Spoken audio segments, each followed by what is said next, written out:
In the human condition, we experience many things that are painful, and many of us are taught to or have the natural instinct to resist these pains. And as a result, they don't go away. We push them more and more deeply in order to give ourselves the sensation that they've gone away, in order to give ourselves an illusion or a mirage of relief from them. And in so doing, we secure that they are with us. I think that we elude ourselves with the idea that if we achieve, if we build a resume, if we gather wealth in order that we can buy things that will cause others to look at what we have collected and make inferences about who we are, what our identity might be, that we will be protected, that we will be able to dodge suffering. It felt to me like a breaking open, like my heart had already broken, and I was connecting to all the light that could then shine through the cracks in my broken heart.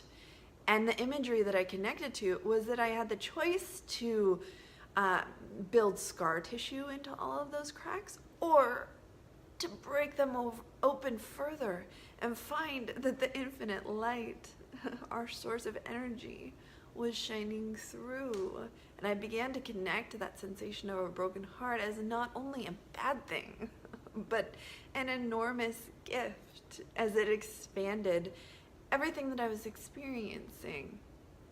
This was, in essence, a huge part of the positive side of uprooting that thorn from my rib cage. What it involved, the nose to the ground work that it involved, was the emergence of the unresolved events, the unresolved traumas that had stored themselves. I'd suppressed, or they'd been oppressed in my system. They'd stored themselves, I imagined, in my cellular memory. And they began to emerge one by one. I began to dabble with the experiment of viewing it as an inevitable part of my path. And when I began to adjust the way that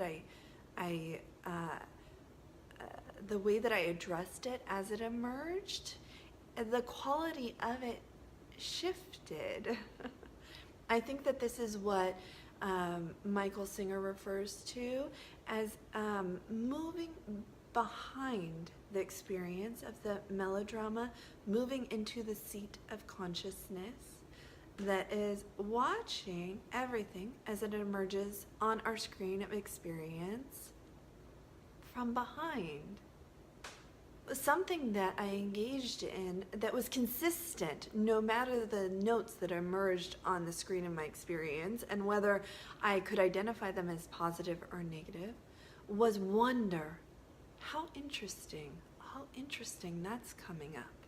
And as I began to allow the pain to emerge and run through my system, I simply observed what that meant. Where I felt it in my body, in my lungs, in my heart. What did that pain feel like? And then I began to experiment with adding different things to the pain. And it felt like I was enhancing the movement of the pain through my system. What I understand now is that I was moving with the vibration and the warmth in my vagus nerve, which is connected to our tummies and our diaphragms and our brains. I was engaging in neuroplasticity and changing the way the cycle of connection from my brain to and from all the elements of my physiological form that were involved in my physical pain were connecting with each other and were sending messaging and we're dealing with fear,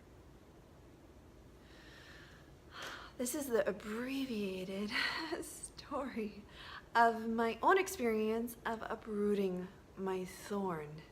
And I want to share it less to suggest the route to take in uprooting a thorn and more to express what is possible in doing so. In order to express, because I know that I can do this with sincerity, because it is all that I am today. The joy, the peace, the relief, the incredible compassion, the light. And I mean that in two ways. I mean sunshine. I also mean fire. So maybe three ways. But there's also a buoyancy, a lightness, a sensation when you engage with the seat of consciousness and move behind the melodrama of the human condition. There is a sensation of suspension in any circumstances that are unfolding before you, whatever they may be. This is the furthest from an insinuation that my human form is not active in its human experience, but me, what I feel at my root of self and my root of connection with the sacred all is a buoyancy. And that's what I want to express.